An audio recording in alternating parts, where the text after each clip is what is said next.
জানেন বোন, আমি আপনার মাঝে আমার সেই বোনকে খুঁজে পাই। প্লিজ বোন, বলেন না আপনি থাকবেন বোন হয়ে আমার পাশে। কেন থাকবো না ভাইয়া? আপনার মতো একটা ভাই পেলে তো বোন হয়ে সারা জীবনে থাকার ইচ্ছে জাগবে। আপনের চেয়ে যে পর ভালো, সেটা আমি এখন বুঝতে পারতেছি। আমার দেবর আমার সাথে যে এমনটা করবে আমি কখনো ভাবতে পারিনি। মাত্র 2 লক্ষ টাকার জন্য ভাইয়া আপনার কাছে আমাকে বিক্রি করে দিল। আমাকে কেন বিক্রি করছে জানেন ভাইয়া? একমাত্র জুয়া খেলার জন্য। আমি যখন আমার দেবরকে টাকা দিতে পারিনি, আমাকে প্রতিনিয়ত মারধর করতো। আর আমি এর জন্যই বাড়ি থেকে চলে যেতে ধরতাম।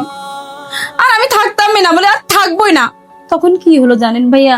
আমার বরের কথা মনে পড়ছিল।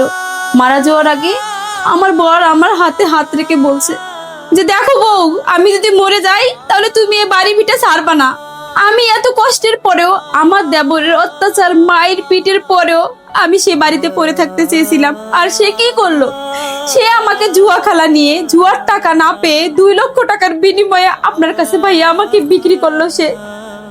আর ভাইয়া, আপনি যে আমার দেবরের কাছ থেকে 2 লক্ষ টাকা দিয়ে কিনে নিয়ে আসছেন, ভালোই করছেন।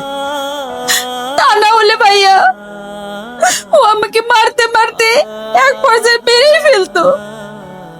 কারণ আপনার আমি এত বড় উপকার কখনোই ভুলবো না। আপনার কাছে আমি চিরকৃতজ্ঞ থাকবো ভাইয়া। বোন, ধন্যবাদ দিতে হবে না, আপনি শুধু বোন হয়ে ভাইয়ের বাড়িতে থাকবেন, আমার এতটুকু চাওয়া ছিল। এবার তাহলে বসেন বোন। এই ভিডিওটা দেখে কি বুঝলেন? আসলে কিছু কিছু সময় পর মানুষও আপন হয়ে যায়। ভিডিওটি ভালো লাগলে সকলেই শেয়ার করে দিবেন। ধন্যবাদ সবাইকে।